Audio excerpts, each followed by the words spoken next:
Good evening, everyone. My name is Joe Cooper, co-CEO and founder of Wearebarz. We are brilliant artists reaching zillions. Today, we're going to talk about the music industry. We have one of our first guest speakers to come through and talk to our youth in our program, Clay James.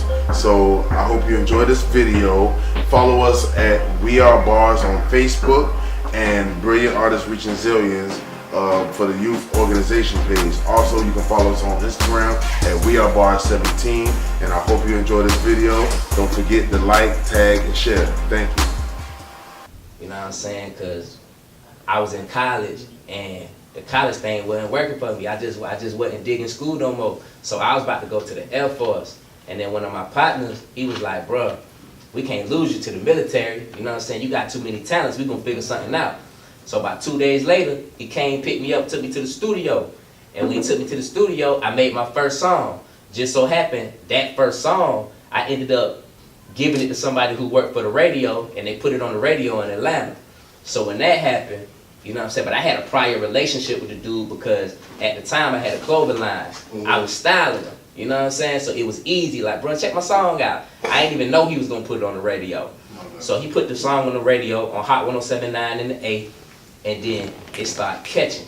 You know what I'm saying? I was on a competition called Battlegrounds. And with Battlegrounds, what they do, it's like they put your song against somebody else's song. They play each song for 1:30 seconds. You know what I'm saying? And people just call in, random people. They answer the lines and they tell them what song they like. They say one or two, or they say the artist's name. So I had done won so many times that my song got retired off the air, you feel me? So that was like 2010. So I just kept working. I started putting out mixtapes from like 2010 to 2013. I probably had done dropped 12 mixtapes on that Piff, Live mixtapes, all the mixtape sites that was popping at the time, before the digital platforms got cranked up. So I did that. Then that's when Big Boy, he found out about me. Because somebody from Savannah was like, "Yo, it's somebody from Savannah going crazy up here. Like, you need to check him out." Okay. So he tweeted me. He was like, "Yo, if anybody know at who is Clay James, tell him to come holler at me." So in 2013, that's when I started kicking it with Big Boy. And once that happened, he started showing me the game, you know what I'm saying, just on some Savannah love. Like, he ain't had seen nobody from Savannah really moving how I was moving up there. Yes, right. You know what I'm saying? So because everybody was pretty much moving and doing their thing in Savannah. Exactly. So it tripped him out when people from like LA, Atlanta, and other places was calling him and was like, "Yo, you need to check out Clay James." You know what I'm saying? So once that happened, he just started mentoring me, started giving me game, you know what I'm saying? Truth be told, I asked Big the question he asked me. I ain't ask it like that, you know what I'm saying? But I asked him a similar question, like when I first time kicking it. When they doing other music, like we might sample some of the OG's music from back in the day, you know what I'm saying? That's publishing. You know, your masters is your total body of work, you know what I'm saying? Your ownership of your work. If you give away your publishing it or you give away your masters, when you done doing shows, when you ain't hot no more, you ain't gonna make money no more because you're not gonna be getting residual checks. Residual means checks that come after all this. You know what I'm saying? Like you might see people like Snoop, they might go to their mailbox and get a check for a song that came out in '92 that might be $50,000 because they own their masters and they getting residual income off of that. If you sign your life away on that paper and you don't read that paperwork, you ain't gonna see that $50,000 check. Your song might go triple, double, triple platinum, and you ain't getting no money off of it. The record label keeping all your money. You know what I'm saying? But you jump on the internet and you gonna say they stole from you when actuality they ain't steal from you. You ain't read your paperwork. You dig what I'm saying? So I be telling all the young cats like, you know, somebody in this room gonna blow up. You know what I'm saying? That's just the way the game is right now. But when you do blow up, have the right people around you, bro. And before you do anything, have you a lawyer. You know what I'm saying? Take your paperwork to your lawyer and ask your lawyer, is this good? Period. A lot of folks, man, we be from the hood, so we ain't never really had nothing. You know what I'm saying? We ain't never seen $50,000 cash. We ain't never seen 100 bands cash. So when they bring you that and they tell you to sign that paperwork, you signing off top. Because you trying to change your situation, your mama's situation, your grandma, your brother, your partners. You know what I'm saying? But it's a lot come with you not signing that paperwork. You might get a lot of money up front, and it might be good, you know what I'm saying, up front. But in the long run, you gonna be broke because you ain't gonna be hot forever. And you gonna need to own your masters. You gonna need to have read your paperwork and making sure you getting your fair percentage off everything so you'll be able to live when you ain't hot no more. Because most rappers only be hot 2 or 3 years. You doing shows all the time and then it's over. So you gonna need to invested your money, made sure your paperwork was straight, and have some other paper coming in. Because ain't nothing worse than being hot and then you gotta go back to work at Kroger's. You know what I'm saying? Or something like that. You feel me? Or any spot that, you know, that ain't conducive to you being a star. Don't no star want to be working a regular job, bro. Cause everybody got to see you, and it's kind of like a testament of you failing. You know what I mean? So just make sure your paperwork straight, bro. Make sure before you do anything, bro, you get your publishing straight. Like if you go to BMI.com, you can sign up on BMI. And them folks will really handle all that for you. When you drop a song, you upload your song, you upload the title and the name, and your junk registered. You feel me? It's an app. Yeah, they got an app, but it's a website, BMI.com. You register as an artist, it's free. Put your music on there, can't nobody steal your music. You know what I'm saying? Anytime your junk getting played, you getting your royalties from it. That's just a good start. You need to have a BMI. You need to make sure you putting your music on all digital platforms too. Like, I got distribution through Empire.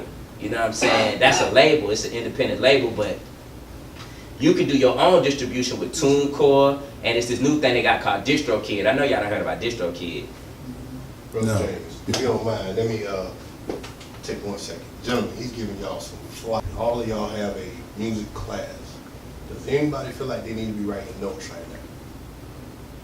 $1,000 that you just put in your pocket that you ain't got to split with nobody, except the producer. You know what I'm saying? The producer got to get half, but that's a whole nother story or whatever. You know what I'm saying? I be wanting to make sure I tell young cats, like, just make sure your paperwork's straight and make sure you read everything people give you to sign.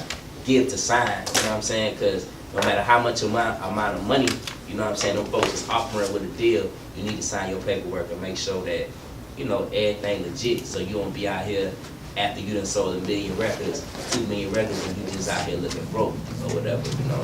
That ain't the. Hey, how I get to meet Snoop Dogg? Like, what I gotta do? Say it again? I said, how I get to meet Snoop Dogg? I mean, that's like, That's what I'm trying to get to Snoop.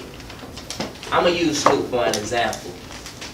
And this probably work in every instance. Any of your favorite rappers, you know what I'm saying? Like, you just gotta get hot. And it ain't gotta be like crazy hot. It just gotta be hot enough for somebody to respect what you got going on. Cause these folk be busy, you know what I'm saying? I'm busy and they 20 times busier than me, you know what I'm saying? So you just gotta get hot, bro. Once you get hot, everybody you wanna meet, every label you ever wanted to have a meeting with, anybody you ever thought about, anybody you ever dreamed about meeting, you'll meet them if you hot, bro. Like that's just the way it go. It's like it's so many people rapping now, bro, that you could walk outside and shake a tree and 2 rappers will fall out. You shake it again, a producer gonna fall out. You know what I'm saying? That's how many people is rapping. So it gotta be something extraordinary about you to make people like a Snoop or anybody, you know what I'm saying, just jump out and wanna be like, yo, I wanna meet Lil Buddy, I wanna kick it with Lil Buddy, you know what I'm saying? So I say just, you know, your first step, you gotta put your music out. You know what I'm saying? Once you put your music I out, don't want to do it like that. I don't want to do it. what you feel like stopping you though? You feel like you gotta have like some type of backing? Huh? No, it's not that. I just don't want to do it. I gotta wait for the right time. Somebody don't think they can give you a bag and triple that bag, you a liability. You know what I'm saying? You got an asset. You make yourself an asset by being dope like you is, because the little bit I heard was hard. You know what I'm saying? But you also gotta have some numbers behind that thing so you can, you know what I'm saying? If you ain't got no numbers, you basically putting yourself at the will of people, because then they gonna give you what they want to give you instead of giving you what you deserve, bro. What's up, little bro? What's up? You alright? Captain Ken.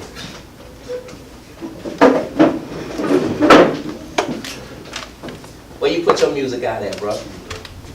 SoundCloud. What your numbers look like?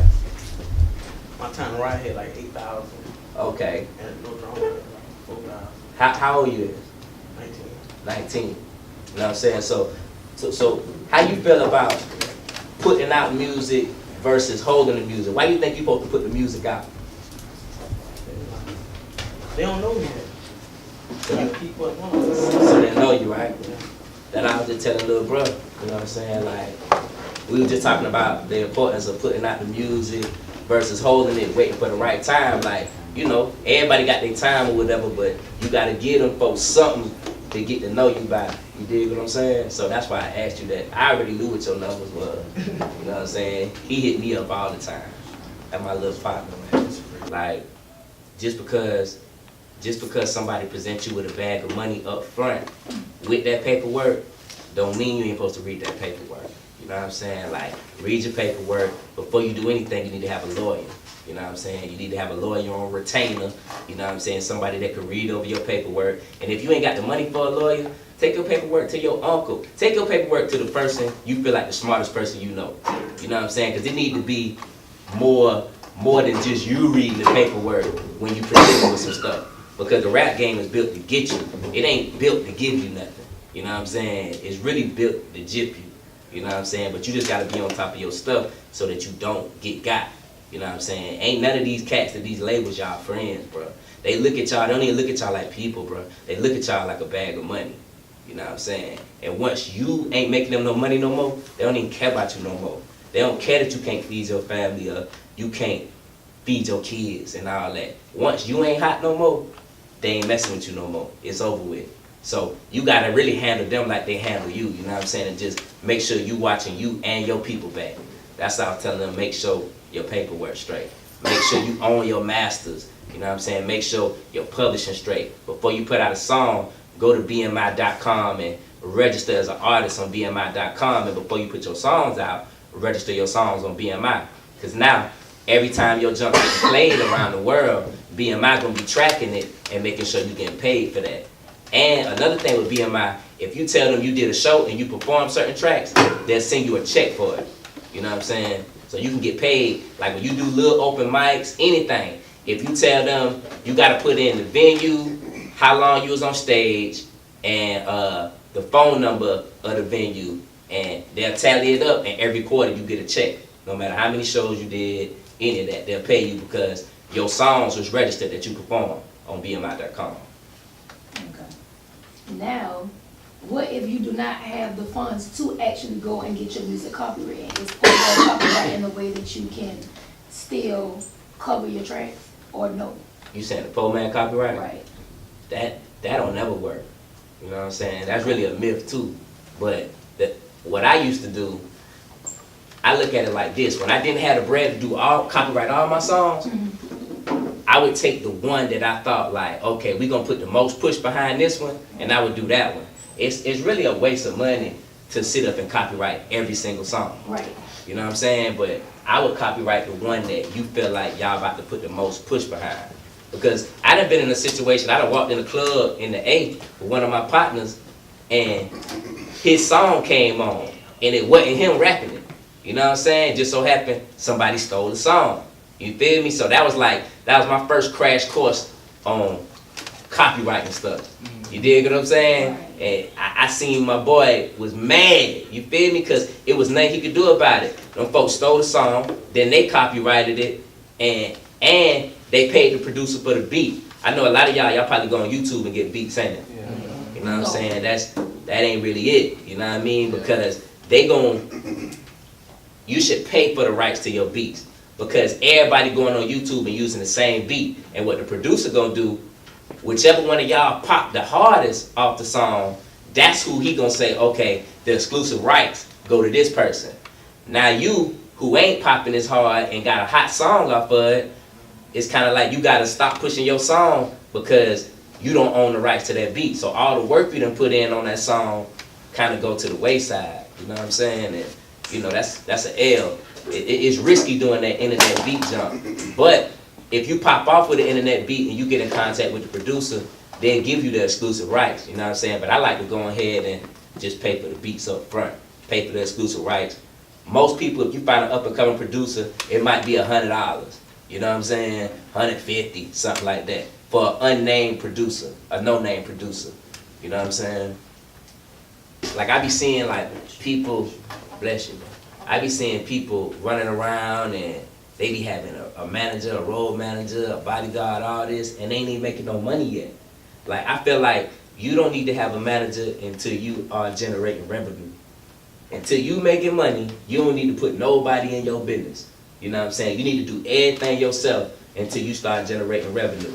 Now when you do start making bread, you know what I'm saying, I would say make sure your manager ain't getting more than 15 to 20%. You know what I'm saying? I see a lot of managers nowadays ripping cats off, getting 30 and 40, and that ain't standard. Standard percentage for a manager is 15 to 20%. You know what I'm saying? And your manager ain't supposed to be paying for stuff for you. Like a lot of people get a manager and investor crossed up.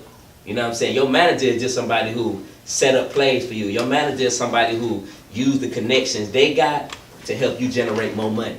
You know what I'm saying? Your manager is the person in between the people that want to talk to you about business. You know what I'm saying? Your manager ain't nobody who's supposed to be paying for studio time, paying for your clothes, all that type of stuff. You got to do that on your own. Because if they is doing that, then now that's not your manager, that's your business partner. You know what I'm saying? And they are entitled to more than 20%. Something on there for young cats, something on there for the ladies, something on there for players. You know what I'm saying? I'm going to put something on there that helps people that's struggling. You know what I'm saying? Something that make you want to push through a hard situation. You dig what I'm saying? Like I use my project, I take elements of every part of life that I go through and put that on my project so I can touch more than one demographic. You know what I'm saying? Don't just be one-sided. Like just when you put out your projects, don't just put out a whole project full of gangster music. You know what I'm saying? Put out, you know what I'm saying, do your gangster music, but have something for the ladies. You know what I'm saying? Do your gangster music, have something where you talking about something you actually went through that other people could relate to. You know what I'm saying? Everybody done lost a partner. Everybody done, you know what I'm saying, lost their grandparents. You know what I'm saying? If you haven't, that'll be something you will experience. You know what I'm saying? Them is feelings you could touch off. Everybody that been broke for the most part. You know what I'm saying? Everybody that been broke. Everybody that had situations where they had to deal with people who told them they wasn't going to be nothing. You know what I'm saying? So if you touch on emotions, you're going to be more successful because the music that people can relate to, that's the music that people going to keep spinning because you help somebody get through their day. You only in the club from 9 to 2 a.m. You know what I'm saying? What about the rest of the 24 hours in the day? You know what I'm saying? People going to need something to ride to help them get through their day. People going to need something to listen to when their teacher just blew them at school or they just got off of their 9 to 5 and they hate their job. You know what I'm saying? Make that music for everybody, but touch on things that people can relate to. That's how you going to win. That real music. Hit on the importance of being yourself. Oh, I feel like all y'all favorite rappers, whoever they is, they winning because they themselves. They winning because it was something unique about them that they brought to the game that a lot of people latched on to. Like me, bro, you see how I'm coming. I keep it player, like I be clean, you know what I'm saying? But, you know, I'm from the same place y'all from, you know what I'm saying? But it just, I like to be different. I like to be, you know what I'm saying? I like for it to be, if I'm in a crowd full of 100 people, I stick out because that's going to be a conversation. That's going to be like, yo, what bruh do? You know what I'm saying? How you get him out like that? Why you wear that hat? You know what I'm saying? Where you get his shoes from? And it's like, oh, that's Clay James. He do this. Whoop-de-whoop. And all of it come back to the music. That's how you get more people in tune to your movement being different. Like, you want your movement, your persona, and how you look to speak volumes before somebody even press play on your. Hello everyone, I hope you guys enjoyed the video. Again, Wearebarz, brilliant artists reaching zillions. If you want to make a donation towards the youth program, feel free to Cash App Bars17 or you can use PayPal, wearebars17@gmail.com. Please don't forget to follow us on Facebook at Wearebarz and also Brilliant Artists Reaching Zillions. And you can also follow us on Instagram at Wearebarz17. Your support is greatly appreciated, and we love you all. Thank you.